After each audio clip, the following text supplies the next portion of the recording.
तो बच्चों, कैसे हैं आप सब? क्या कर रहे हैं आप लोग?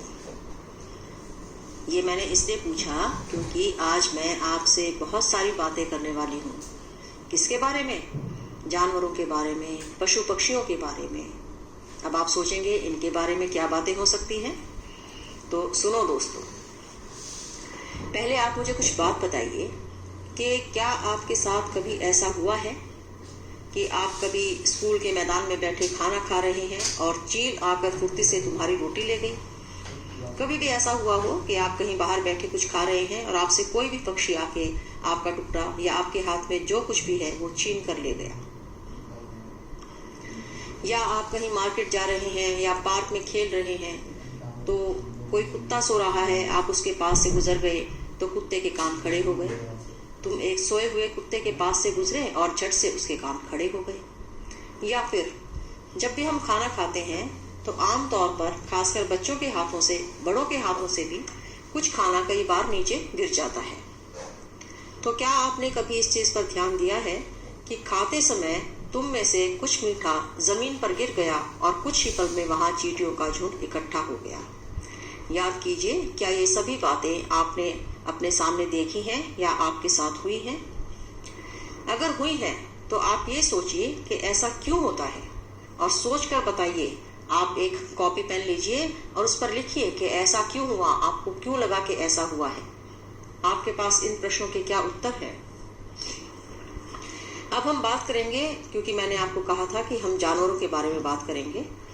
तो जैसे इंसान देख सकते हैं, सुन सकते हैं और फील कर सकते हैं, महसूस कर सकते हैं, उसी तरीके से जानवर भी ये सब काम कर सकते हैं। जानवरों में भी देखने, सुनने, सूंघने और महसूस करने की शक्ति होती है।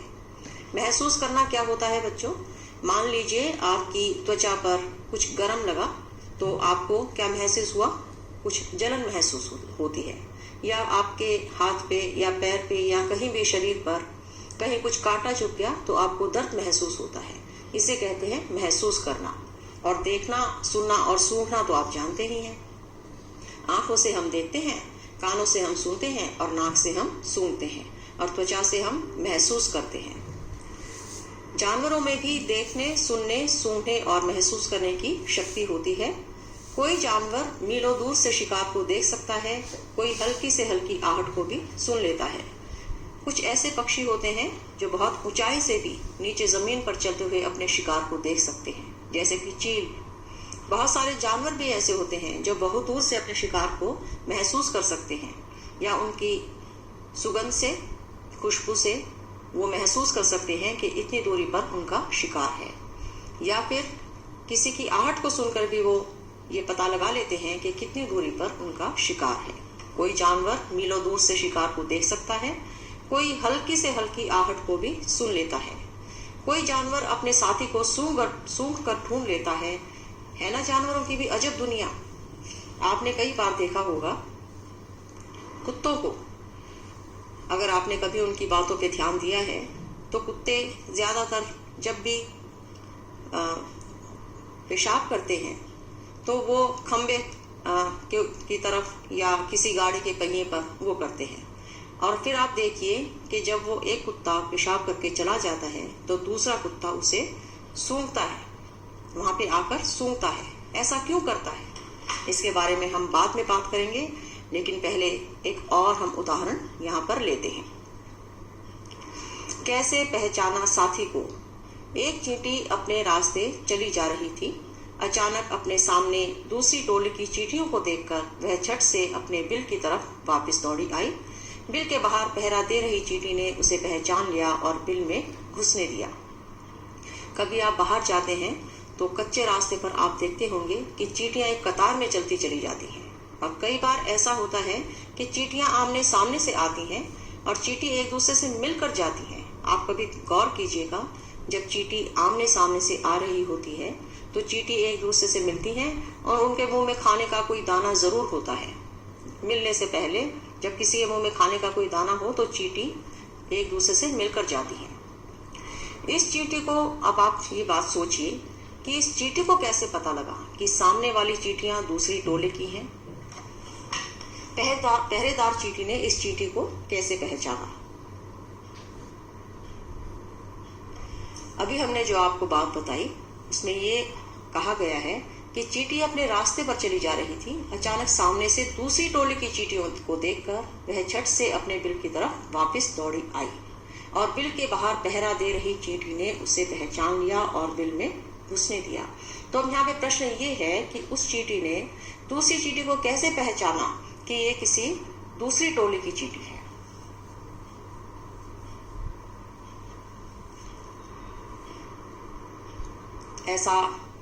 इसका उत्तर पाने के लिए आपको कुछ चीजें करके देखनी होंगी और वो देखने के बाद आपको जो भी समझ आए उसे अपनी कॉपी पेन लेकर अपनी कॉपी पर लिखिए। चीनी के कुछ दाने, गुड़ या कोई मीठी चीज जमीन पर रखो। अब इंतजार करो चींटियों के आने का। अब देखो चींटी कितनी देर में आई। ये सब आपने देखना है कि चीनी नीचे गिरने के बाद चींटियां कितनी देर में उस पर आ जाती हैं। दूसरा आपने ध्यान देना है, क्या सबसे पहले एक चींटी आई या सारा झुंड इकट्ठा आया? कि चींटी एक एक करके आती है या बहुत सारा झुंड इकट्ठा ही आ जाता है? तीसरा प्रश्न है, चींटियां खाने की चीज का क्या करती हैं? क्या चींटियां उसे खा जाती हैं या उसे लेकर अपनी जगह पर वापस जाती हैं?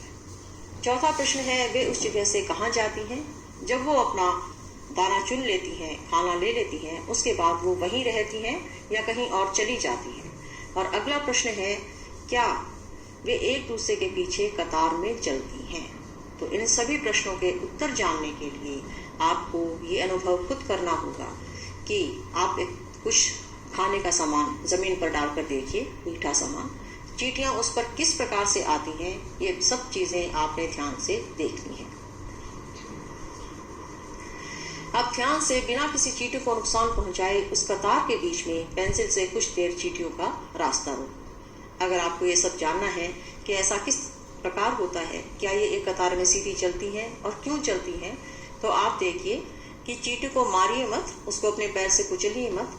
बस एक लंबी पेंसिल या कोई लंबा लकड़ी का टुकड़ा लेके उसको चींटियों के रास्ते के बीच में जरा सा रख दीजिए ताकि चींटियों का रास्ता रुक जाए।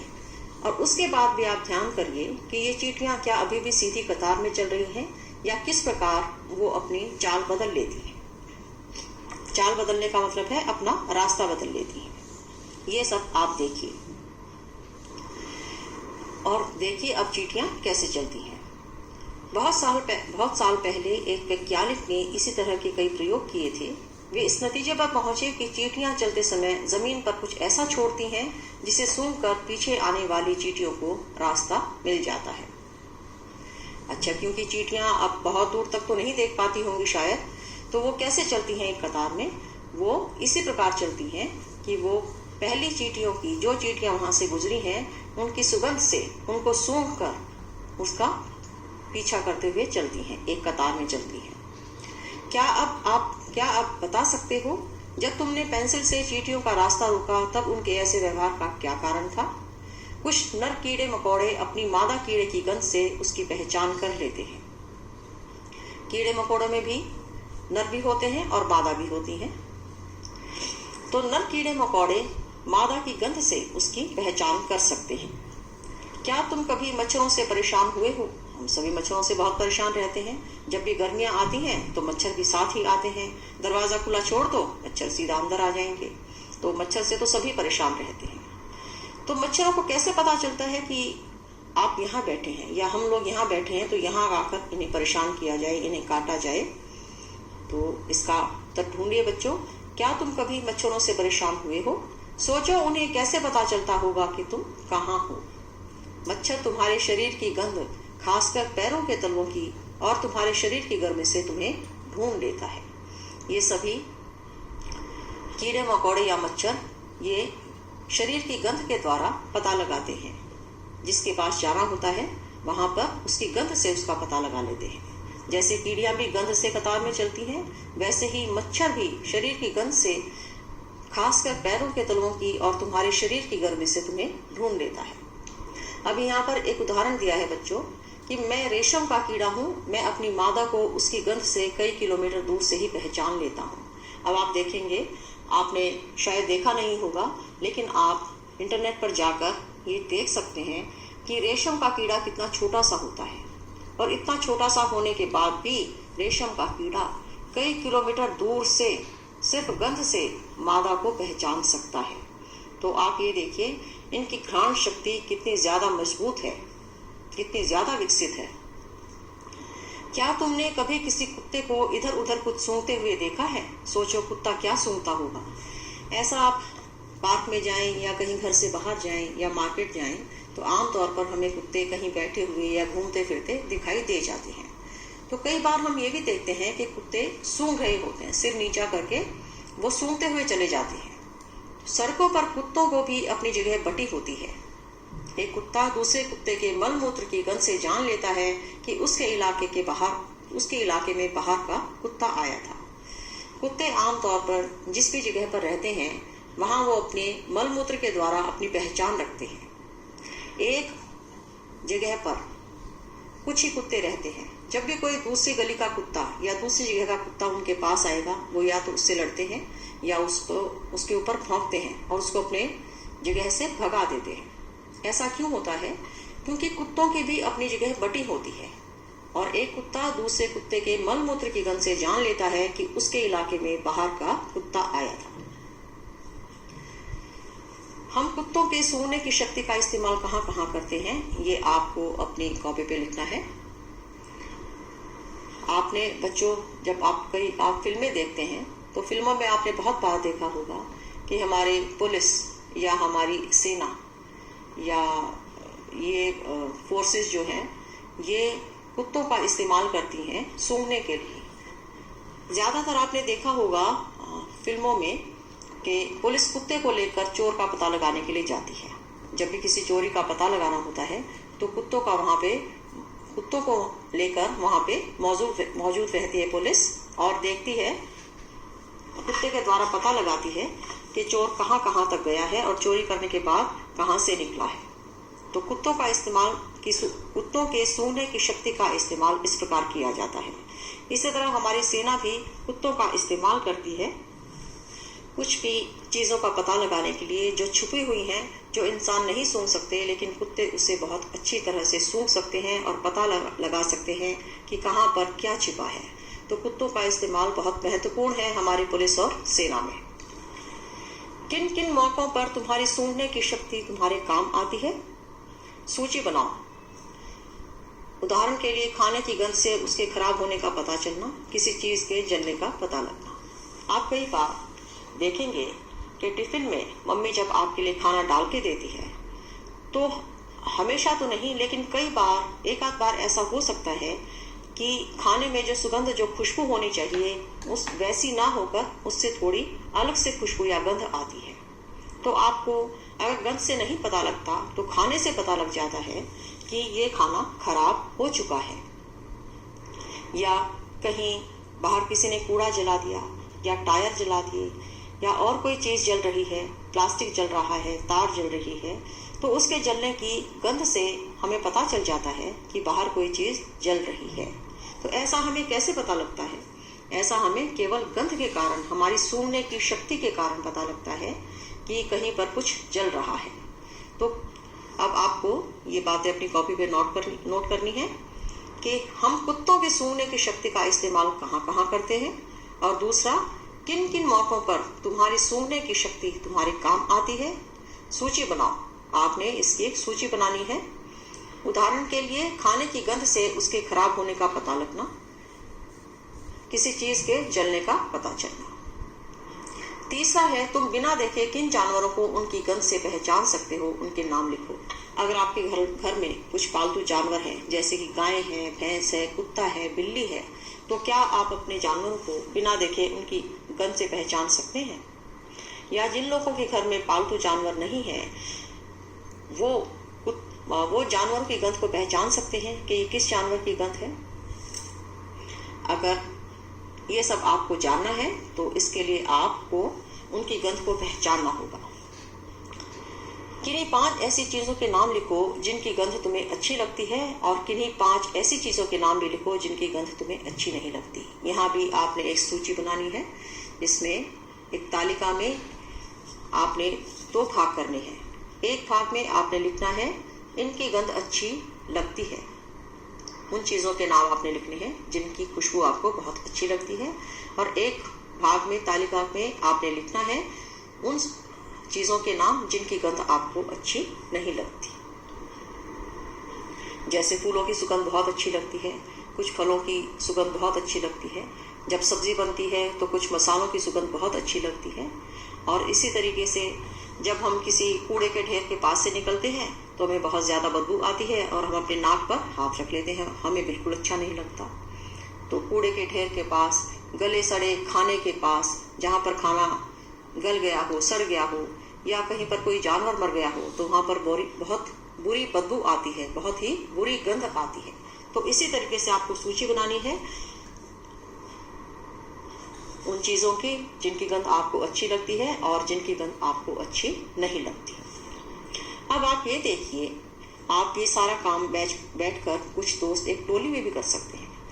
अब आप अपने दोस्तों से आपस में चर्चा कीजिए कि क्या उनके उत्तर आपके उत्तर से मेल खाते हैं, यानी कि क्या तुम्हारे सभी साथियों के उत्तर एक से हैं। क्योंकि अब इसमें प्रश्न जिस प्रकार से है कि कुत्ते को उसकी गंध से पहचानना है, इसमें पहले प्रश्न किया गया है कि क्या आप गंध से पहचान सकते हैं कि कौन सा जानवर है। तो कुत्ते की गंध, बिल्ली की गंध, गाय की गंध, भैंस की गंध, इन सभी की गंध एक जैसी मिलेगी। मतलब सभी जानवरों की, सभी गायों की, भैंसों की गंध एक जैसी होगी। हो सकता है थोड़ा बहुत फर्क हो, लेकिन दूसरे जानवरों से मेल नहीं खाएगी। तो ज्यादातर हो सकता है कि आपके उत्तर, कुछ प्रश्नों के उत्तर एक जैसे हों। और उसी टोली में बैठकर आप सभी दोस्त चर्चा कर सकते हैं कि क्या तुम्हें अपने घर के लोगों के कपड़ों से गंध आती है, किसके। ठीक है, ऐसा तो हम अपने घरों में देखते हैं कि माँ के कपड़ों से और तरीके की गंध आती है, क्योंकि माँ सारा दिन रसोई में काम करती है तो माँ के पास से मसालों की गंध आती है। और अगर पापा कहीं काम करने जाते हैं तो जिस जगह पे काम करने जाते हैं उनके कपड़ों में वैसी गंध होती है। तो हर इंसान की भी गंध अलग अलग होती है।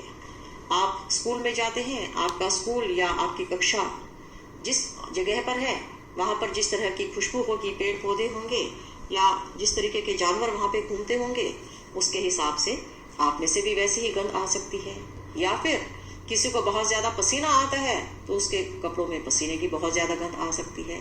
तो इसी तरीके से आप अपने घर के लोगों के कपड़ों से जब गंध देखेंगे तो अलग अलग सबसे गंध आएगी।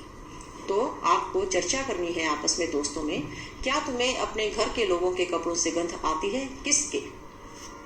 हो सकता है किसी के कपड़ों से गंध ना भी आती हो और बहुत कम लोगों के कपड़ों से गंध आती हो कभी। और दूसरी चर्चा आपने करनी है, कभी किसी भीड़ से भरी जगह जैसे मेले में, बस में, ट्रेन आदि में तुम्हें गंध का एहसास हुआ है, बताओ कैसा लगा। जब भी आप किसी भीड़ वाली जगह पर जाते हैं, जैसे मान लीजिए आप किसी मेले में चले गए, जैसे दशहरे का मेला है या किसी मंदिर में कोई मेला लगा है, वहाँ पर बहुत सारे लोग हैं, या फिर एक बस है जिसमें बहुत ज़्यादा भीड़ है और उसमें आप चढ़ गए हैं, या ट्रेन में, तो आपको क्या कोई गंध आती है, तो वो गंध आपको कैसे लगती है, इसके बारे में चर्चा कीजिए। क्योंकि जब बहुत सारे लोग इकट्ठे होंगे तो उनके शरीर की गंध सबकी अलग अलग होगी, पसीनों की गंध होगी, सांसों की गंध होगी।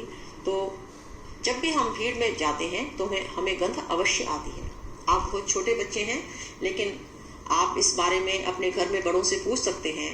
आपके बड़े भाई या बहन जो भी जिम जाते हैं, आजकल कसरत करने के लिए लोग जिम जाते हैं, तो आप उनसे पूछ सकते हैं कि जब वो जिम जाते हैं तो वहाँ पे बहुत लोग कसरत कर रहे होते हैं, तो क्या वहाँ पे गंध आती है, आती है तो कैसी आती है।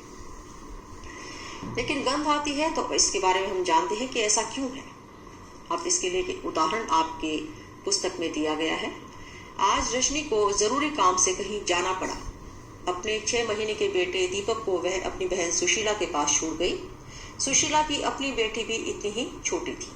अब कई बार ऐसा होता है कि माँओं को कहीं ज़रूरी काम से कहीं जाना पड़ जाए और छोटा बच्चा उसके पास हो और बच्चे को साथ ना ले जाना चाहती हो या ऐसी जगह जाना ना ले जा सकती हो, तो कहीं ना कहीं हम बच्चों को घर छोड़ के जाते हैं, किसी के पास छोड़ के जाते हैं। तो इसी तरीके से रजनी भी अपने 6 महीने के बेटे को अपनी बहन सुशीला के पास छोड़ गई। सुशीला की अपनी बेटी भी इतनी छोटी है। अब सुशीला के पास भी 6 महीने की ही बेटी थी। मजे की बात यह हुई कि दोनों बच्चों ने एक साथ पॉटी कर दी। अब छोटे बच्चे हैं तो उनको टाइम का तो पता नहीं होता कि किस समय पॉटी करनी है, तो वो पॉटी आई और उन्होंने पॉटी कर दी। अपनी बेटी की पॉटी धोने के बाद जब वह दीपक की पॉटी साफ करने लगी तो फटाफट अपने मुंह नाक को दुपट्टे से ढक लिया। अब आप इसमें ये देखिए कि सुशीला ने अपनी बेटी की पॉटी साफ की, तब उसने मुंह नहीं ढका, लेकिन जैसे ही अपनी बहन के बेटे की पॉटी साफ की तो उसने मुंह ढक लिया। ऐसा क्यों है? क्योंकि उस गंध की सुशीला को आदत पड़ गई है। अपनी बेटी की पॉटी साफ करने की सुशीला को आदत पड़ गई है, उस गंध की आदत पड़ गई है। लेकिन रजनी के बेटे की पॉटी की गंध की आदत उसको नहीं थी, इसलिए उसे उसमें से बदबू आई और उसने अपना मुंह और नाक दुपट्टे से ढक लिया। ऐसा आप खुद भी सोच सकते हैं कि जब आप खुद पॉटी करके आते हैं तो आप अपना नाक और मुंह नहीं ढकते, लेकिन जैसे ही आप उस बाथरूम में जाते हैं जहां से कोई दूसरा पॉटी करके निकला हो तो आप फौरन अपने नाक पर कपड़ा रख लेते हैं या आप हाथ से अपने नाक और मुंह को ढक लेते हैं, क्योंकि आपको उस गंध की आदत नहीं है। अब आप इस बारे में चर्चा कीजिए और ध्यान दीजिए, सोचिए। सुशीला ने अपनी बेटी की पॉटी साफ करते समय तो मुंह नहीं ढका, लेकिन दीपक की पॉटी साफ करते समय उसने मुंह ढक लिया। ऐसा क्यों? अब आप सोचिए। मैंने आपको थोड़ा सा इस बारे में उदाहरण देकर बताया है। जब तुम कूड़े के ढेर के पास से गुजरते हो, वहां की गंध तुम्हें कैसी लगती है? उस बच्चे के बारे में सोचो जो दिन में कई घंटे इसी कचरे के ढेर में से चीजें बीनता है। आप कई बार गाड़ी से कहीं जा रहे हैं या पैदल भी जा रहे हैं तो आप देखेंगे कोई कूड़े का ढेर है, आप एकदम से अपने मुंह पर हाथ रख लेंगे या कपड़ा रख लेंगे। या आप किसी ऐसी फैक्ट्री के पास से गुजर रहे हैं जहां से बहुत बुरी गंध आती है तो आप एकदम से अपने नाक और मुंह पर कपड़ा ढक लेंगे या हाथ रख लेंगे। तो ऐसा क्यों है कि उस फैक्ट्री में काम करने वाले लोग बिना मुंह ढके वो काम करते रहते हैं? या उस कूड़े के ढेर के पास से जिसके पास से आप गुजर रहे हैं, बहुत सारे बच्चे उसमें से कचरा बीन रहे होते हैं, उसमें से वो चीजें निकाल रहे होते हैं जो उनके काम आ सकती हैं, जिसे बेचकर कुछ पैसे कमाए जा सकते हैं, लेकिन आपने वहां पर मुंह पर कपड़ा रख लिया। तो ऐसा क्यों है? ऐसा इसीलिए है कि जो जिस वातावरण में रहता है उसे उस वातावरण की आदत हो जाती है, उस जगह की गंध की उसे आदत पड़ जाती है, जिससे उसे वो गंध धीरे धीरे लगनी बंद हो जाती है या कम हो जाती है, या वो उसकी परवाह नहीं करता। लेकिन जब भी कोई नया इंसान उस वातावरण में आता है जो कि इस गंध का आदी नहीं है तो उसे अपना मुंह ढकना पड़ता है। क्या गंध का अच्छा या बुरा होना सभी के लिए एक जैसा ही होता है या इस पर हमारी सोच का असर भी पड़ता है? अब आप सोचिए। मैंने जो आपको उदाहरण दिया है, आपकी पुस्तक में भी उदाहरण दिया गया है कि कचरे के ढेर से कूड़ा पीते हुए कुछ बच्चे भी होते हैं। अब और हम वहां पर नहीं रह सकते, खड़े नहीं हो सकते, तो हम सभी के लिए गंध का असर अलग अलग है। उनके लिए वो बुरी नहीं है गंध, लेकिन हमारे लिए बुरी है। तो हम क्या इस पर हमारी सोच का असर भी पड़ता है? हमारी सोच का असर कैसे पड़ता है कि अगर हम कोई मिठाई की दुकान है और वो किसी कूड़े के ढेर के पास है या किसी गंदी जगह पे है, या मिठाई की दुकान के अलावा और कोई दुकान जहां से हम कोई सामान खरीदते हैं खाने पीने का या किसी और चीज का, और वही सामान हमें थोड़ी दूरी पर उपलब्ध है, तो हम क्या सोचेंगे कि हम कूड़े के ढेर के पास से ना लेकर साफ सुथरी जगह से ले, चाहे थोड़ा और चलना पड़ जाए। ये सोच भी अलग अलग हो सकती है। तो इसके बारे में आप लोग चर्चा कीजिए और अपनी कॉपी पर लिखिए।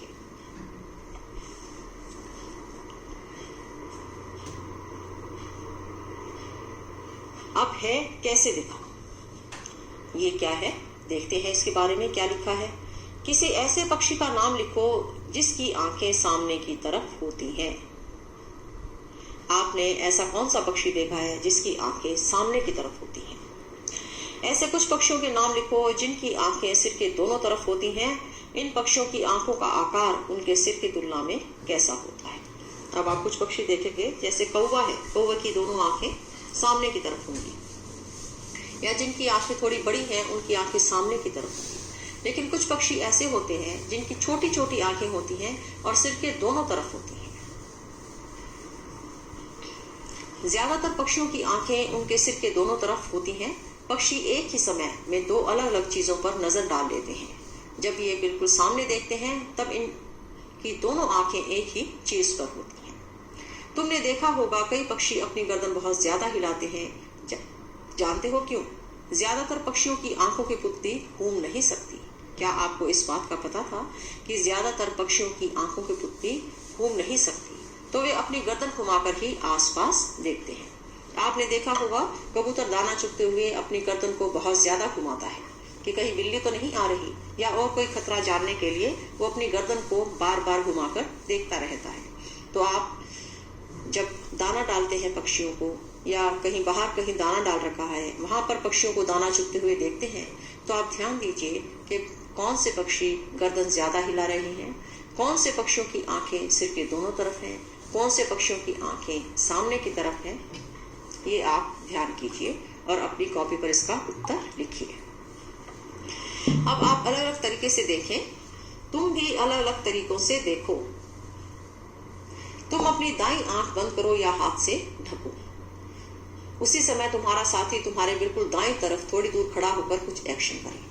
अब आप दो दोस्त अगर बैठे हैं, या आप अपने घर में अपने माता पिता के पास बैठे हैं, आपकी मम्मी आपके दाईं तरफ बैठी है, तो आप अपनी दाईं तरफ वाली आंख हाथ से ढको और उसके बाद देखने की कोशिश करो कि आपकी मम्मी जो काम कर रही है क्या वो आपको दिखाई दे रहा है, या आपकी मम्मी बाईं तरफ बैठी है तो आप बाईं तरफ वाली आंख ढको और फिर देखो कि आपकी मम्मी जो काम कर रही है क्या वो आपको दिखाई देता है। ऐसा आप खुद भी करके देखिए। पक्षियों का ध्यान कीजिए, पक्षी कैसे देखते हैं, कैसा महसूस करते हैं, और फिर खुद पर भी आप ये सब आजमा कर देखिए। क्या तुम बिना गर्दन घुमाए अपने साथी के एक्शन को देख पाते हो? भाई, क्या आंख ढकने के बाद आपकी दाएं तरफ आपकी मम्मी जो काम कर रही है उसे देखने के लिए आपको अपनी गर्दन घुमानी पड़ी, या बिना गर्दन घुमाए ही आपने एक आंख बंद किए हुए अपनी मम्मी को देख लिया कि उन्होंने क्या एक्शन किया है? अब दोनों आंखें खोलकर बिना गर्दन घुमाए दाएं तरफ खड़े साथी के एक्शन को देखो। अब आपने जो अपनी आंख पे हाथ रखा हुआ था उसे हटा लीजिए और बिना गर्दन घुमाए अपनी मम्मी के काम की तरफ देखिए कि आपकी मम्मी क्या कर रही है। दोनों तरीकों से देखने पर क्या अंतर पाया? अब आप खुद ही पता लगाइए, अपने चर्चा कीजिए इस बारे में अपने दोस्तों के साथ कि आपको कैसा लगा। मुझे तो ऐसा लगता है कि मैंने एक आंख बंद की, अपनी दाईं आंख बंद की, तो मैं अपनी दाईं तरफ देख ही नहीं पाई बिना गर्दन घुमाए, और जब मैंने अपना हाथ हटा लिया अपनी आंख के ऊपर से तो मैं बिना गर्दन घुमाए भी अपने दाईं तरफ का नजारा देख सकती थी।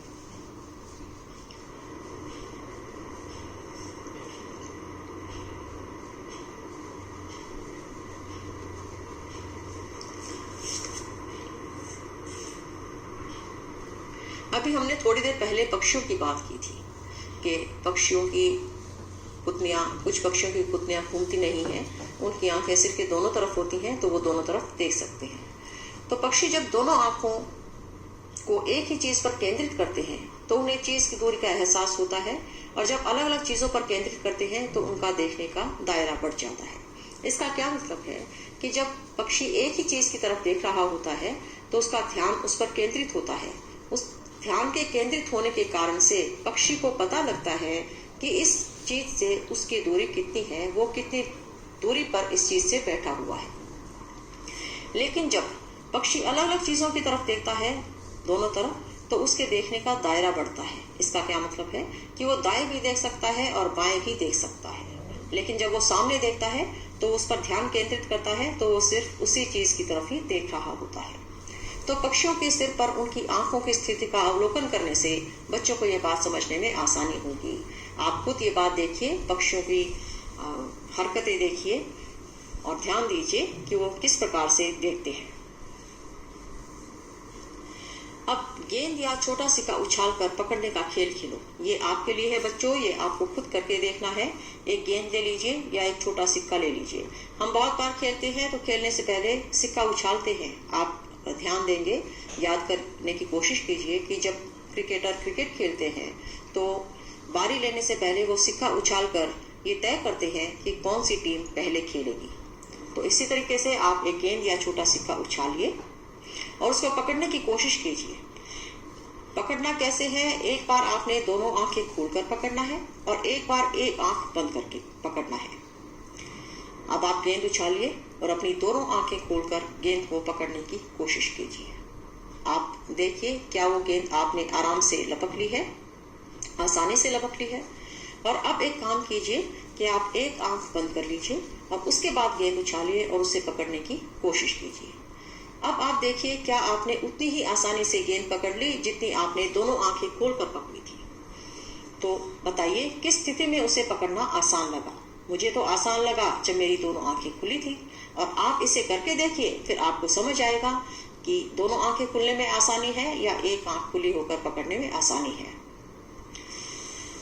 सोचो अगर पक्षियों की तरह तुम्हारी आंखें तुम्हारे कान की जगह होती तो कैसा होता। तुम ऐसे क्या क्या काम कर पाते जो अभी नहीं कर पाते हो। तो जैसे पक्षी अलग अलग दिशा में देख सकते हैं, दोनों तरफ का देख सकते हैं, अगर हमारी आंखें हमारे कान की जगह होती तो हम भी दोनों तरफ का देख पाते, लेकिन एक सामने अपने सामने नहीं देख पाते, क्योंकि हमारे कान हमारे सिर के एक तरफ है और आंखें हमारे चेहरे पर सामने बनी हुई है। तो हम सामने की चीजें बहुत आराम से देख सकते हैं, और जब हमें दाएं बाएं की चीजें देखनी होती है तो हमें अपनी आंखों की कुत्ती घुमानी पड़ती है, लेकिन ज्यादा दाएं बाएं की या पीछे की देखनी होती है तो हमें अपनी गर्दन घुमाकर देखना पड़ता है।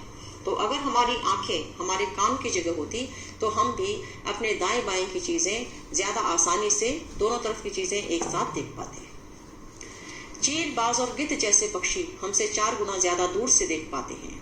जो चीज हमें 2 मीटर की दूरी से दिखाई पड़ती है, वही चीज ये पक्षी 8 मीटर की दूरी से देख लेते हैं। अब देखिए कहाँ पर 2 मीटर और कहाँ 8 मीटर, और पक्षी हमसे कितना छोटा होता है, लेकिन वो कितनी ऊंचाई पर उड़ता है, उतनी ऊंचाई से भी वो अपने शिकार को या उस चीज को देख लेता है जो उसे चाहिए होती है। क्या तुम सोच सकते हो जमीन पर पड़ी हुई एक रोटी किसी चील को कितनी दूर से दिखाई दे जाती होगी।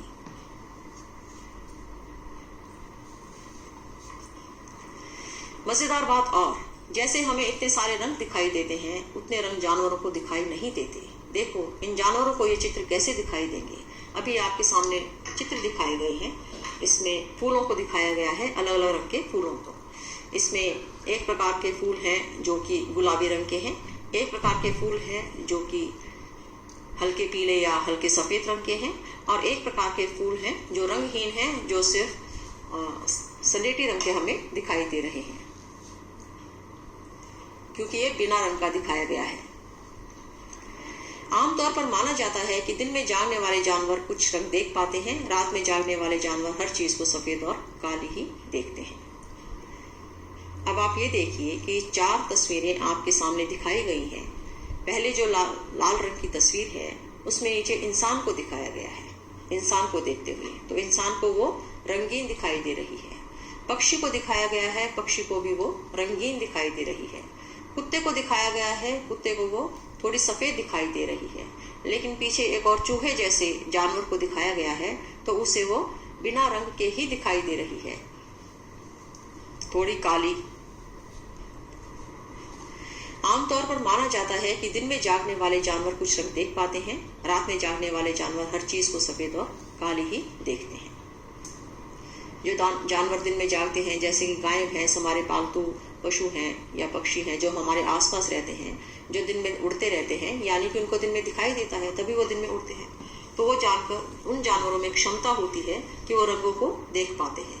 लेकिन जो जानवर सिर्फ रात में देख पाते हैं, जैसे कि चमगादड़ है, उन्हें हर चीज सफेद और काली ही दिखाई देती है। कितने तेज हैं कान। तुमने कक्षा 4 में पढ़ा था, हमें पक्षियों के कान दिखाई नहीं देते, उनके बाहरी कान छोटे छोटे छेद जैसे होते हैं जो उनके पंखों से ढके रहते हैं। ऐसा आपने अपनी पिछली कक्षा में पढ़ा है कि कुछ पक्षियों के कान नहीं दिखाई देते और उनके बाहरी कान छोटे छोटे छेद जैसे होते हैं, तो उनके पंखों से ढके रहते हैं। तो आपने अब इस बारे में लिखना है, ऐसे जानवरों के 10 ऐसे जानवर के नाम लिखिए जिनके कान दिखते हैं। तो ये तो बहुत आसान है बच्चों। हमारे आसपास कितने जानवर हैं, हम उनके नाम लिख सकते हैं, जैसे घोड़ा है, गधा है, गाय है, भैंस है, कुत्ता है, बिल्ली है, इन सभी के कान हम देख सकते हैं। तो ऐसे 10 जानवरों के नाम आप अपनी कॉपी पर लिखिए, और कुछ ऐसे जानवरों के नाम लिखो जिनके बाहरी कान हमारे बाहरी कानों से बड़े होते हैं। अब जैसे हाथी के कान भी बड़े होते हैं, कुछ कुत्तों के कान भी बहुत बड़े होते हैं, गधे के कान भी बड़े होते हैं, आप देखेंगे, लेकिन घोड़े के कान शायद इतने बड़े नहीं होते। तो आप अपने आसपास के जानवरों को देखिए, ध्यान कीजिए कि कौन से जानवर के कान बड़े हैं और कौन से जानवर के कान उसके आकार के अनुसार है। तुम्हें क्या लगता है, क्या जानवरों के कान के आकार और उनके सुनने की शक्ति में कुछ संबंध होता है? क्या आपको ऐसा लगता है कि अगर बहुत बड़े कान हैं तो बहुत ज्यादा सुनाई देता होगा और बहुत छोटे कान हैं तो बहुत कम सुनाई देता होगा? या जैसे पक्षियों के कान ही नहीं होते, पंखों के नीचे ढके रहते हैं, तो उन्हें सुनाई ही नहीं देता होगा? तो इस बारे में इसका उत्तर जानने के लिए आपको करके देखना है। स्कूल में कोई शांत जगह ढूंढो, वहां एक बच्चा बाकी बच्चों से थोड़ी दूर पर खड़ा होकर धीरे से कुछ बोले, बाकी बच्चे उसे ध्यान से सुने। अब आप स्कूल में या घर पे अपने दोस्तों के साथ खेलते हुए एक ऐसी जगह जाइए जहां शोर नहीं है। वहां पर आपकी टोली में से एक बच्चा निकल के बाकी बच्चों से दूर होकर खड़ा हो जाए और धीरे से कुछ बोले। ठीक है, आप ऐसा करके देखिए। बाकी बच्चे उसे ध्यान से सुने। जो एक बच्चे ने दूर खड़ा होकर धीरे से बोला है, उसे सुनने की कोशिश कीजिए। वही बच्चा फिर से उतनी ही धीरे बोले। इस बार बाकी बच्चे अपने कानों के पीछे हाथ रखकर सुने। जैसे हम कई बार आवाज साफ नहीं सुनाई देती तो हम क्या करते हैं, अपने कान के पीछे की तरफ हाथ रख के सुनने की कोशिश करते हैं। वो हाथ किस लिए रखा जाता है कि आवाज को उसी दिशा में आए, एक ही दिशा में चल के हमारे कानों तक सीधी पहुंचे। किस बार आवाज ज्यादा साफ सुनाई थी, अपने साथियों से भी पता कीजिए। एक बार तो आपने अपने साथी की आवाज सुनने की कोशिश की बिना कान के पीछे हाथ रखे जब वो धीरे बोल रहा है, और एक बार आपने अपने साथी की आवाज सुनने की कोशिश की कान के पीछे हाथ रखे। तो आप इसमें क्या अंतर सुनाई दिया? क्या आपको लगा कि कान के पीछे हाथ रखने से आपको आवाज ज्यादा सुनाई दी, साफ सुनाई दी? तुम अपने कानों पर हाथ रखकर कुछ बोलो, अपनी ही आवाज सुनाई देती है। आप एक काम कीजिए, अपने कानों पर अपने हाथ रख लीजिए, दोनों हाथ रख लीजिए, और क्या आपको कोई आवाज सुनाई देती है? ऐसा तो आप बहुत आसानी से कर सकते हैं। आप अपने दोनों कान बंद कीजिए और देखिए क्या उसमें से कोई सीटी जैसी आवाज या कोई और आवाज आपको सुनाई दे रही है, और इसे अपनी कॉपी पर नोट कीजिए। एक बार डेस्क को बजाओ। हम जब क्लासरूम में बैठे हैं, अपने कक्षा में बैठे हैं, तो जिस डेस्क बेंच पर हम बैठे हैं तो सामने वाले डेस्क को बजाना हमारी आदत होती है कि हमारे पास जब कुछ काम नहीं होता तो हम डेस्क ही बजाने लगते हैं। तो अपने डेस्क को बजा के देखिए कैसी आवाज आती है। अब आप चित्र में देखिए, बच्चे को कान लगाकर डेस्क पर कान लगाकर लेटे हुए दिखाया गया है। तो ऐसे ही आप करने की कोशिश कीजिए, जैसा कि चित्र में दिखाया गया है वैसे ही डेस्क पर कान लगाइए। एक बार फिर अपने हाथ से डेस्क को बजाइए, कैसी आवाज आती है, क्या दोनों आवाजों में कुछ अंतर है? एक बार तो आपने डेस्क बजाया, आपने सीधे बैठकर उसकी आवाज सुनी, और एक बार आपने डेस्क बजाया लेकिन कान को डेस्क पर लगाए हुए, तो आपको इन आवाजों में क्या फर्क सुनाई दिया? ये भी आपने अपनी कॉपी पर नोट करना है। आवाजें अलग अलग, सभी की आवाजें अलग अलग होती हैं बच्चों। इंसान की भी आवाजें अलग होती हैं। भाषा एक जैसी हो सकती है लेकिन आवाज सबकी अलग अलग होती है। इसी तरीके से पशु पक्षियों में, जानवरों में सभी की आवाजें अलग अलग होती हैं। जंगल में ऊंचे पेड़ पर बैठा लंगूर पास आती मुसीबत जैसे शेर चीता को देखकर एक खास आवाज निकालकर अपने साथियों को संदेश देता है। इस काम के लिए पक्षी भी खास आवाजें निकालते हैं। आप अगर टीवी पर कोई ऐसा कार्यक्रम देखते हैं जिसमें जानवरों के बारे में बताया जाता है, जंगली जानवरों के बारे में, तो आप देखेंगे कि जंगल में एक तरीके के जानवर एक दूसरे को संदेश देने के लिए कुछ खास तरीके की आवाजें निकालते हैं। ये आवाजें जब वो आपस में सिर्फ अपनी जाति के जानवरों से बात करते हैं तो अलग होती है, लेकिन जब वो बाहर सभी के साथ मिलकर रहते हैं तो वो वैसी आवाजें नहीं निकालते, तब उनकी आवाजें अलग होती हैं। मैं इसका एक उदाहरण देती हूँ बच्चों।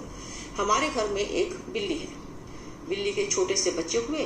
बिल्ली अपने बच्चों की रक्षा के लिए कि कहीं बाहर से कोई दूसरा जानवर आके उसके बच्चों को मार ना दे, उनको, क्योंकि वो बहुत छोटे हैं तो बहुत छोटी तंग जगह में उनको छुपा देती है। जब वो उन बच्चों को छुपाती है, जब बिल्ली हमारे से दूध मांगती है तो वो आवाज करती है म्याऊ म्याऊ म्याऊ। लेकिन जब वो अपने बच्चों को उस जगह से बाहर निकालने के लिए आवाज़ देती है तो उसकी आवाज़ हमेशा अलग होती है। उसकी आवाज़ ऐसी होती है, गर्क गर्क गर्क। ऐसा मैंने अपने घर की बिल्लियों के बारे में बिल्लियों से देखकर ऐसा पता लगाया है, या ऐसा मैंने देखा या सुना है। तो आप भी अपने आसपास जो जानवर हैं देखिए, या जंगली जानवरों का जो कार्यक्रम आप देखते हैं उनमें देखिए कि जंगल में ऊंचे पेड़ पर बैठा लंगूर पास आती मुसीबत को देखकर एक खास आवाज निकालता है। मुसीबत क्या कि कोई बहुत बड़ा जानवर आ रहा है जो उसे मार सकता है या उसका शिकार कर सकता है। तो जैसे ही जानवरों में बहुत एकता होती है। आप देखेंगे जब लंगूर अपने पास आती हुई मुसीबत को देख रहा है तो वो अपने साथियों को भी चेता देगा कि सावधान हो जाओ, यहाँ से भाग जाओ कि शेर या चीता आ रहा है। तो इस संदेश को देने के लिए वो एक खास प्रकार की आवाज निकालता है। इसी प्रकार पक्षी भी खास आवाजें निकालते हैं। जब भी आप देखेंगे कि पक्षी दाना चुग रहे हैं और कोई बिल्ली आ जाती है तो पक्षी बहुत ज्यादा शोर मचाते हैं। ऐसा शोर मचाते हैं कि आसपास वाले पक्षियों को समझ आ जाए कि हमारा शिकार करने वाला पास ही है, तो हमें यहाँ से उड़ जाना चाहिए या सावधान हो जाना चाहिए। कुछ पक्षी अलग अलग खतरों के लिए अलग अलग आवाजें निकालते हैं। जैसे उड़कर आने वाले दुश्मन के लिए एक तरह की आवाज और जमीन पर चलकर आने वाले के लिए दूसरी तरह की आवाज। अब पक्षी भी कई तरीके से बातें कर सकते हैं, अपना संदेश दे सकते हैं। अब उन्हें लगता है कोई खतरा आसमान से आ रहा है, उड़कर आ रहा है, ये दूसरे प्रकार का दुश्मन है, तो वो एक अलग तरीके की आवाज निकालते हैं। और उन्हें लगता है जमीन पर कोई आ रहा है शिकार करने के लिए या उन्हें मारने के लिए, तो वो कोई दूसरी तरह की आवाज निकालते हैं। तो उन्होंने भी अपनी अलग अलग तरीके के संदेश देने के लिए अलग अलग तरीके से आवाजें निकालते हैं। मछलियां खतरे की चेतावनी एक दूसरे को बिजली तरंगों से देती हैं। अब मछलियां तो पानी में रहती हैं, तो वो चेतावनी कैसे देती हैं, वो कैसे आवाजें निकालती हैं? वो बिजली तरंगों से एक दूसरे को संदेश देती हैं, चेतावनी देती हैं कि खतरा पास है। कुछ जानवर तूफान या भूकंप आने से कुछ समय पहले अजीब हरकतें करने लगते हैं। जो लोग जंगल में रहते हैं और जानवरों के इस व्यवहार को समझते हैं, वे जान लेते हैं कि भूकंप आने वाला है या कुछ अनहोनी होने वाली है। बच्चों, आपने कई बार अपने बड़ों से सुना होगा कि जब बहुत सारे चूहे एकदम से दिखाई देने लग जाएं, या कुत्ते कुछ अलग तरीके की आवाजें करने लग जाएं, या बिल्लियां अलग तरीके की आवाजें करने लग जाएं, तो हमें समझ लेना चाहिए कि कोई प्राकृतिक आपदा आने वाली है। तो जानवरों को इसके बारे में कैसे पता चल जाता है? क्योंकि जानवरों के पास, पक्षियों के पास अलग से गंध की शक्ति या सुनने की शक्ति उनके पास इंसानों से ज्यादा होती है या अलग होती है, तो वो प्राकृतिक संकेत समझ पाते हैं। इस बारे में उदाहरण दिया गया है कि सन 2004 में दिसंबर में जब सुनामी आई थी, तो वहां आसपास रहने वाले जानवरों के व्यवहार में बहुत अंतर आ गया था। सन 2004 दिसंबर में आए सुनामी से कुछ समय पहले जानवरों के अजीब व्यवहार और उनके द्वारा दी गई चेतावनी भरी आवाजों को अंडमान की खास आदिवासी जाति समझ गई। अब सुनामी में अंडमान में एक आदिवासी प्रजाति रहती है जिसका नाम है बंडू। वो प्रजाति जानवरों की भाषा, उनके इशारे सब कुछ समझती है। तो उस प्रजाति को पता लग गया जानवरों की आवाजों से, पशु पक्षियों की आवाजों से, उनके व्यवहार में आए अंतर से कि जरूर कुछ प्राकृतिक आपदा आने वाली है। उन्होंने वह इलाका खाली कर दिया। अब उन्हें पता था यहाँ खतरा है यहाँ रहने में, तो वो जगह खाली करके कहीं और चले गए। इस प्रकार इस जाति के लोग सुनामी के कहर से अपनी जान बचा पाए, जबकि साधारण इंसानों को, हमारे जैसे इंसानों को जिनको प्राकृतिक व्यवहार के बारे में कम मालूम था, वो लोग सुनामी की चपेट में आ गए और बहुत लोग अपनी जानें गंवा बैठे। डॉल्फिन भी अलग अलग तरह की आवाजें निकालती है और एक दूसरे से बात करती है। वैज्ञानिकों का यह मानना है कि कई जानवरों की अपनी पूरी भाषा है। जिस तरह से धरती के जानवर, पशु पक्षी आवाजें निकालते हैं, उसी तरीके से समुद्र के, पानी के, जल के जीव जंतु अपनी आवाजें निकालते हैं, लेकिन उनकी आवाजें अलग तरह की होती हैं। जाहिर सी बात है, जमीन के पर रहने वालों की अलग तरीके की आवाजें और पानी में रहने वालों की अलग तरीके की आवाजें। क्योंकि पानी में हवा, तो जैसे हम हवा में सुन सकते हैं, वैसे पानी में उस तरीके से नहीं सुना जा सकता। तो उसके लिए अलग तरीके की आवाज़ें होती हैं जो कि अलग तरह से निकालनी पड़ती हैं। जैसे कि बताया गया कि मछली जो है बिजली तरंगों से एक दूसरे को संदेश देती है। डॉल्फिन भी अलग अलग तरह की आवाज़ें निकालती है और एक दूसरे से बात करती है। वैज्ञानिकों का यह मानना है कि कई जानवरों की अपनी पूरी भाषा है। जिन पे वैज्ञानिकों ने इस पर शोध किया है, जानवरों पर, पशु पक्षियों पर या जल के जीव जंतुओं पर, तो उन्होंने पाया है कि कई जानवरों की अपनी पूरी भाषा है। तो बच्चों, ये पाठ आपने पढ़ा, इस पाठ को पढ़कर हमने आपको बीच में जो भी कुछ करने को बताया उसे आप करके देखें और उत्तर लिखें और चीज़ें समझें और उत्तर लिखें। अब आपने लिखना है, क्या तुम कुछ जानवरों की आवाज़ें समझ सकते हो? किस किस की? अब ये तो बहुत सिंपल है। कुत्ता जैसे भौंकता है, भाव भाव भाव भाव। बिल्ली आवाज़ निकालती म्याऊ म्याऊ। तो ये आवाज़ें तो हम आमतौर पर अपने घर के आसपास देखते हैं। तो आप किस किस जानवर की आवाज़ें समझ सकते हैं? अगर आप और भी जानवरों की आवाज़ें समझ सकते हैं तो उसे लिखिए अपनी कॉपी पर और ये भी बताइए कि किस किस जानवर की आवाज़ आप समझ सकते हैं और वो किस प्रकार की होती है। क्या कुछ जानवर तुम्हारी भाषा भी समझ सकते हैं? कौन कौन से? अब जैसे पालतू जानवर है, वो अपने मालिक की भाषा समझ लेता है कि उसका मालिक उसे क्या आदेश दे रहा है, उसका मालिक उसे क्या करने को कह रहा है। तो क्या आप कुछ ऐसे जानवरों के बारे में जानते हैं जो तुम्हारी भाषा भी समझ सकते हो? वो कौन कौन से जानवर हैं, उनके बारे में भी लिखिए। अब पाठ तो पढ़ लिया, अब हम एक मज़ेदार खेल खेलते हैं। ये मज़ेदार खेल क्या है बच्चों? जिस तरह पक्षी हर अलग बात के लिए अलग अलग आवाज़ें निकालते हैं, उसी तरह तुम भी अलग अलग बातों के लिए आवाज़ों की भाषा बनाओ। ध्यान रहे, बोलना नहीं है, केवल आवाज़ें निकालनी है और साथियों को अपनी बात समझानी है। किन बातों के लिए चेतावनी संदेश भेजना चाहोगे, जैसे कक्षा में टीचर के आ जाने पर? अब ये तो अपनी कक्षा में बहुत सारे बच्चे करते ही हैं कि कक्षा बहुत शोर मचाती है, बहुत शोर कर रही होती है, लेकिन जैसे ही टीचर के आने का पता लगता है किसी एक को भी, तो वो संदेश देता है या ताली बजा देता है या खांसी करता है या छींकता है या किसी और तरीके से वो कोई आवाज़ करके वो संदेश दे देता है। लेकिन वो ऐसा बोल कर नहीं बताता कि टीचर आ गया है। कितना सोए? बहुत से जानवर किसी खास मौसम में लंबी गहरी नींद में चले जाते हैं, लंबी भी इतनी की कई महीनों तक फिर दिखाई ही नहीं देते। अब ये तुमने कैसे ध्यान दिया होगा कि क्या तुमने कभी ध्यान दिया है कि सर्दियों के दिनों में अचानक ये छिपकलियां कहीं गुम हो जाती हैं? सोचो वे ऐसा क्यों करती होंगी।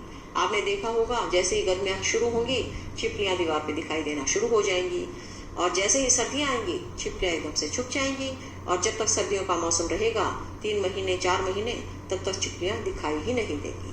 तो ऐसा क्यों होता है? ऐसा इसलिए होता है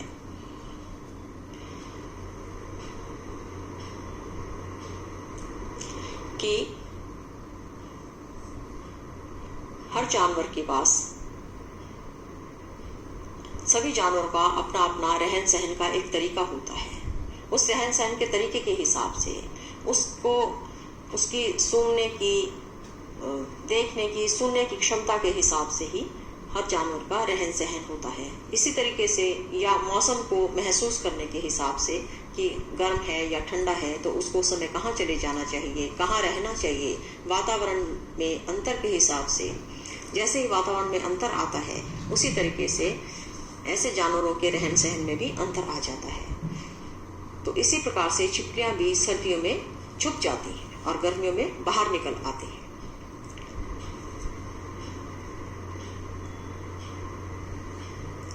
क्योंकि सभी जानवरों के पास ज्ञानेंद्रियां होती हैं, कुछ ज्ञानेंद्रियां ज़्यादा संवेदनशील होती हैं और कुछ ज्ञानेंद्रियां ज़्यादा संवेदनशील होती हैं, अलग अलग होती हैं। जैसे हम इंसानों की बात करें तो कई लोगों को कमरे में बिना देखे पता लग जाता है कि शायद कोई कमरे के अंदर है।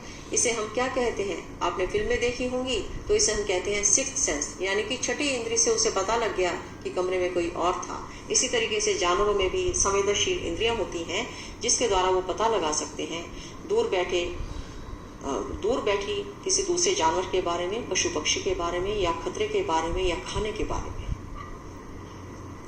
अब एक जानवर है स्लॉथ। ये स्लॉथ दिखता तो भालू जैसा है, लेकिन ये भालू नहीं होता। अब ये क्या स्लॉथ कैसा होता है? ये भालू जैसे दिखते हैं पर भालू नहीं है। ये दिन के करीब 17 घंटे पेड़ों से उल्टे सिर लटक कर मस्ती से सोते हैं। अब आप सोचिए कैसा जानवर है जो 17 घंटे तक पेड़ से उल्टा लटक कर सिर को नीचे लटकाकर मस्ती में सोता रहता है। क्या हम थोड़ी देर भी सिर को नीचे करके पैर ऊपर करके सो सकते हैं? बिल्कुल भी नहीं। जैसे ही हमें नींद आएगी हम गिर जाएंगे। लेकिन कितनी मस्ती में सोते हैं। ये जिस पेड़ पर रहते हैं उसी के पत्ते खाकर पलते हैं, इसलिए इन्हें कहीं और जाने की जरूरत ही नहीं पड़ती। अब ये इतने आलसी क्यों हैं? क्योंकि इन्हें अपना खाना ढूंढने के लिए इधर उधर जाने की जरूरत नहीं पड़ती। इसलिए जिस पेड़ पर रहते हैं उसी के पत्ते इसका भोजन है, तो वहीं खाते हैं, वहीं सोते रहते हैं। जब वे अपने पेड़ के सारे पत्ते खा लेते हैं तभी वे पास के पेड़ पर जाते हैं, और जब इनका खाना खत्म हो जाता है यानी एक पेड़ के सारे पत्ते खा चुके होते हैं तभी ये दूसरे पेड़ पर जाते हैं। लगभग 40 वर्ष के अपने पूरे जीवन में ये मुश्किल से 8 पेड़ों पर घूमने की तकलीफ उठाते हैं। अब आप देखिए 8 पेड़ जो पास पास हैं, अपने 40 साल में ये सिर्फ उतनी ही जगह पे जाते हैं, उतने ही पेड़ों पर जाते हैं, क्योंकि इनका खाना इनके पास ही मौजूद होता है। ये सप्ताह में एक बार ही शौच करने के लिए पेड़ से नीचे उतरते हैं, और ये एक ही बार पॉटी करते हैं एक हफ्ते में, रोज पॉटी नहीं करते। अब आपके सामने 2 चित्र दिखाए गए हैं। इसमें से एक चित्र है स्लॉथ के बारे में और एक चित्र है छिपकली के बारे में। स्लॉथ के बारे में जो चित्र दिखाया गया है उसमें दिखाया गया है स्लॉथ के सोने और जागने की प्रक्रिया 24 घंटे की घड़ी में दिखानी हो तो वह ऐसी दिखेगी। आप देखेंगे कि 24 घंटे की घड़ी दिखाई गई है। इसमें स्लॉथ का जागना कितने घंटे हैं? सिर्फ 6 घंटे दिखाया गया है। 18 घंटे और फिर 24 घंटे, उसके बीच में सिर्फ 6 घंटे स्लॉथ का जागना है और 12 घंटे स्लॉथ का सोना दिखाया गया है।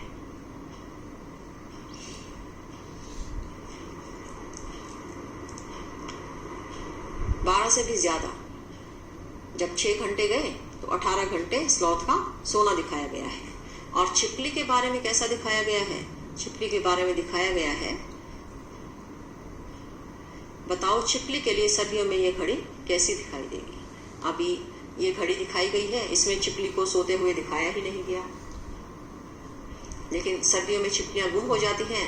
ऐसा कहते हैं कि वो एक जगह जाकर 4 महीने के लिए सो जाती हैं या सर्दियों के मौसम में सो जाती हैं, तो फिर ये घड़ी पूरी की पूरी डार्क दिखाई देगी कि पूरा समय वो सोती हुई दिखाई देगी। चित्रों में कुछ जानवरों के सोने के समय को दिखाया गया है। हर चित्र के नीचे लिखो कि वह जानवर एक दिन में कितने घंटे सोता है। आप अपनी घड़ी के चित्र के हिसाब से जो भी चित्र आपको दिया गया है, जैसे गाय के सामने जो घड़ी का चित्र है, अजगर के सामने घड़ी का चित्र है, जिराफ के सामने घड़ी का चित्र है, बिल्ली के सामने घड़ी का चित्र है, तो उसमें देख के आप अंदाजा लगाइए कि गाय कितने घंटे जागती है, कितने घंटे सोती है, अजगर कितने घंटे जागता है।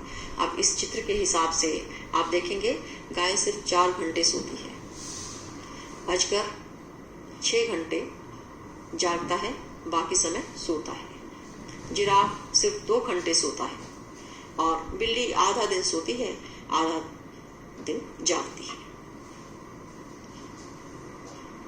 अपने आसपास के किसी जानवर को देखकर क्या तुम्हारे मन में कुछ प्रश्न उठते हैं? कौन से कोई 10 प्रश्न बनाओ और देखो। अभी मान लीजिए आपके पास कोई पालतू जानवर है, या आपके घर के बाहर कोई कुत्ता है, या कोई और जानवर है, या गाय है, गाय आपके घर रोटी मांगने आती है, या बाहर कुछ बैल घूमते दिखाई देते हैं, या बिल्लियां घूमती दिखाई देती हैं, तो क्या कभी आपको के मन में कोई प्रश्न आता है उन्हें देखकर? जैसे सर्दियों में वो सर्दी से छुपने की जगह ढूंढ रहे होते हैं, गाय घर के सामने कुछ खाना मांगने के लिए आ रही होती है, या कुत्ता कुछ देखकर इधर उधर भागने लगता है कुछ सूंघते हुए, तो आपके मन में क्या प्रश्न आते हैं? ऐसे कोई 10 प्रश्न जो आपके मन में जानवरों को देखकर आए, उन्हें लिखिए, अपने कॉपी पर लिखिए। ये घड़ी जो आपके सामने है बच्चों, इसमें आप देखेंगे कि 12 खाने दिखाए गए हैं। 12 खानों में से एक खाने का मतलब है 2 घंटे। 2 घंटे जो सफेद खाना है वो जागने को दिखाता है, और जो काले रंग का खाना है वो सोने का समय दिखाता है। तो इस समय के हिसाब से आप घड़ी से अंदाजा लगाइए कि कौन सा जानवर कितने समय जागता है और कितने समय में सोता है।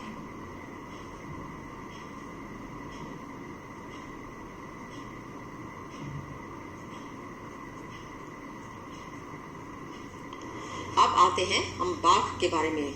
जंगली जानवर बाघ, उसके बारे में चर्चा करते हैं, उसके बारे में बातें करते हैं। बाघ के बारे में ये बताया गया है कि बाघ अंधेरे में हमसे 6 गुना बेहतर देख सकता है।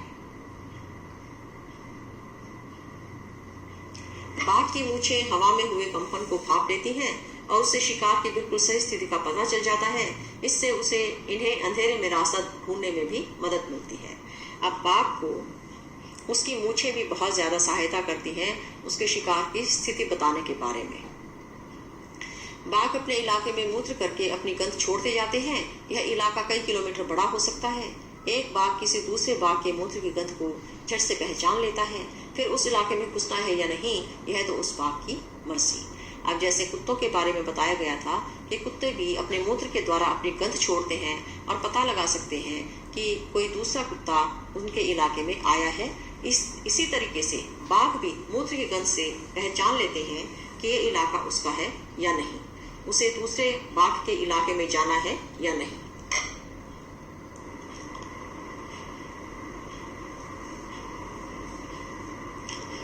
बाघ मौके के अनुसार अपनी आवाज बदलता रहता है। गुस्से में अलग आवाज और बाघिन को बुलाना हो तो अलग आवाज। जैसे मैंने आपको बताया था कि बिल्ली जब दूध मांगती है तो अलग तरीके से आवाज करती है और जब अपने बच्चों से बात करती है तो अलग तरीके से आवाज निकालती है। इसी तरीके से बाघ भी जब गुस्सा होता है तो अलग तरीके की आवाज निकालता है, दहाड़ता है, और जब बाघिन को बुलाना होता है तो अलग तरीके से आवाज निकालता है। कभी कराना हो तो कभी गुर्राना। बाघ का गुर्राना 3 किलोमीटर दूर तक सुना जा सकता है। बाघ का गुर्राना बताइए बच्चों, 3 किलोमीटर दूर तक सुना जा सकता है। बाघ हवा से पत्तों के हिलने और शिकार के झाड़ियों में हिलने से हुई आवाज में अंतर को भांप लेता है। अब कई बार हम समझ नहीं पाते कि हवा की आवाज किस वजह से है, हवा में जो आवाज है वो किस वजह से है, पत्तों के हिलने की वजह से है या कोई झाड़ी में घुसा है उस वजह से है। लेकिन बाघ को पता चल जाता है कि हवा से पत्तों के हिलने और शिकार के झाड़ियों में हिलने से आवाज हुई आवाज में अंतर को भांप लेता है। बाघ के दोनों कान बाहर की आवाज इकट्ठा करने के लिए अलग अलग दिशाओं में बहुत ज्यादा घूम भी जाते हैं। क्या आपको इस बात का पता था कि बाघ के कान अलग अलग दिशाओं की आवाज को इकट्ठा करने के लिए घूम भी जाते हैं? बाघ इतना सख्त जानवर है लेकिन इस सब के बावजूद आज वह खतरे में है।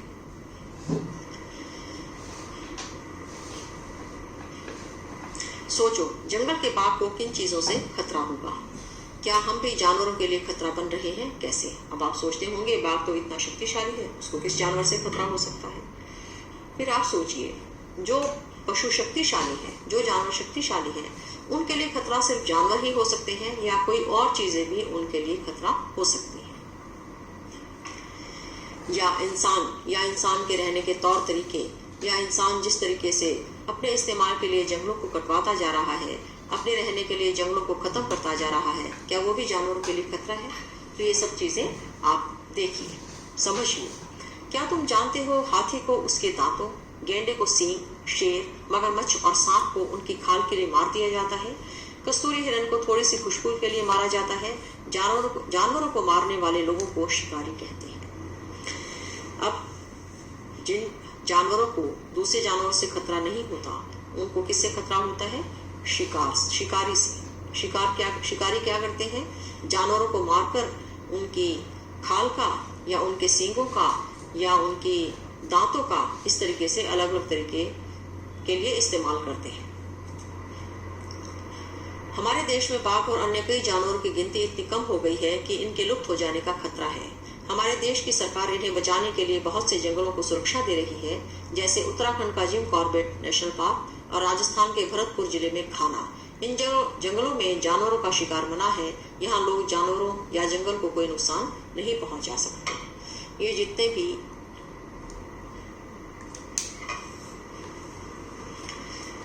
सरकार ने नेशनल पार्क बनाए हैं जानवरों की सुरक्षा के लिए, उनमें यही काम होता है, इनका संरक्षण किया जाता है। अगर किसी जानवर की प्रजाति लुप्त हो रही है तो उस प्रजाति को संरक्षण देकर बढ़ाया जाता है और उनकी दूसरे खतरों से रक्षा भी की जाती है। अब आप पता करें कि भारत में जानवरों की सुरक्षा के लिए ऐसे नेशनल पार्क और कहाँ-कहाँ हैं, इनके बारे में जानकारी इकट्ठी करके रिपोर्ट तैयार करो। भारत में ऐसे कुछ नेशनल पार्क हैं जहाँ पे जानवरों का संरक्षण किया जाता है। आप पता लगाइए कि वो नेशनल पार्क कहाँ-कहाँ पर है। इसमें एक उदाहरण है गिर का नेशनल पार्क, जहाँ पे शेरों का संरक्षण किया जाता है। हम क्या समझे? क्या तुमने कभी ध्यान दिया है बहुत से गायक गायिकाएं गाते समय अपने कान पर हाथ रखते हैं? वे ऐसा क्यों करते होंगे? आपने अब तो छोटे बच्चों का भी सिंगिंग का प्रोग्राम आता है, इंडियन आइडल जूनियर। उसमें आप देखिए कई बार छोटे बच्चे गाते हैं या बड़े सिंगर गाते हैं तो भी एक आध बार गाना गाते हुए अपने कानों पर हाथ रख लेते हैं। आपको क्यों लगता है वे ऐसा क्यों करते होंगे? मुझे तो ऐसा लगता है कि शायद उनका ध्यान जो अपने गाने पर केंद्रित है, शायद वो थोड़ा किसी और आवाज से इधर उधर हो जाता होगा, तो इसी वजह से अपने कान पर हाथ रख के वो अपने गाने पर ही ध्यान केंद्रित कर रहे होते हैं। बाकी आप खुद भी ये समझिए कि वो ऐसा क्यों करते हैं। कुछ उदाहरण देकर समझाओ जिससे हमें पता चलता है कि जानवरों की देखने, सुनने, सूंघने और महसूस करने की शक्ति बहुत तेज होती है। अब इस बारे में हमने पहले चर्चा की कि जब सुनामी आई तो वहाँ के जानवरों के व्यवहार में अंतर आया और वहाँ के आदिवासी जो थे उन्होंने उस अंतर को पहचाना, समझा और उस जगह को छोड़कर चले गए, जबकि वहाँ पर रहने वाले इंसानों को इस बारे में, इन परिवर्तनों के बारे में, इन खतरों के बारे में पहले से कुछ भी अंदाजा नहीं हुआ। तो इस बात से हमें क्या पता लगता है कि जानवरों की देखने, सुनने, सूंघने और महसूस करने की शक्ति बहुत तेज होती है। इस पूरे पाठ में हमने इस तरीके के बहुत सारे उदाहरण लिए हैं कि जब पक्षी या जानवर अपना शिकार बहुत दूर से पहचान लेते हैं, बिना देखे पहचान लेते हैं कि कितनी दूरी पर उनका शिकार है या उनके खाने की वस्तु है। इसी तरीके से आपने ये पाठ पढ़कर या समझकर ये उदाहरण लिखने हैं। ऐसे उदाहरणों को अपनी कॉपी पर लिखना है।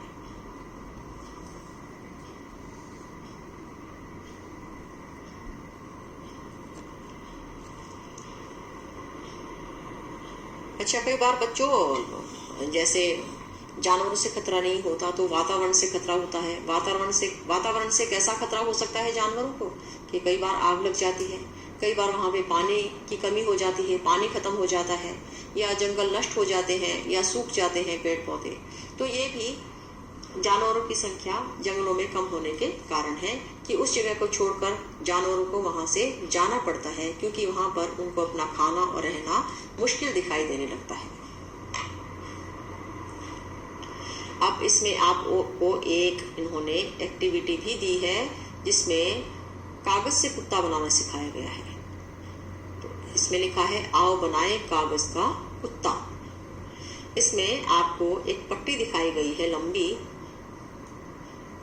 और वो पट्टी है एक थोड़े मोटे कागज की, एक पेंसिल और एक कैंची। अब आप स्टेप बाय स्टेप देखिए, 1 नंबर, 2 नंबर, 3 नंबर, 4 नंबर में कैसे कुत्ता बनाना दिखाया गया है। इसमें कहा है कागज में से एक लंबी पट्टी काटो, पट्टी एक जैसी होनी चाहिए। इस पट्टी पर जैसा आपको सामने चित्र में दिखाया गया है एक तरफ, उसी तरीके से आपने एक लंबी कागज की, मोटे कागज की पट्टी काटनी है। उस पट्टी पर 1 से 6 तक निशान लगाइए। जैसे इस पट्टी में आपको दिखाया गया है 1 से लेकर 6 तक निशान लगाने हैं। पहला निशान थोड़ी कम दूरी पर है, दूसरा निशान उससे 2 गुना या 3 गुना ज्यादा दूरी पर है, तीसरा निशान फिर उसके पास है, चौथा निशान फिर ज्यादा दूरी पर है, पांचवा निशान थोड़ा कम दूरी पर है और छठा निशान फिर ज्यादा दूरी पर है। इस तरीके से आपने दूरी का ध्यान रखते हुए चित्र को देखकर पट्टी पर कट लगाने हैं, निशान लगाने हैं और निशानों पर कट लगाने हैं। अब एक और 2 नंबर के काटे हुए हिस्सों को आपस में फंसाओ। आपने जो निशान लगाया था उस पर कैंची से कट लगाया और उस कट को ध्यान में रखते हुए आपने 1 और 2 नंबर के काटे हुए हिस्सों को आपस में फंसाना है।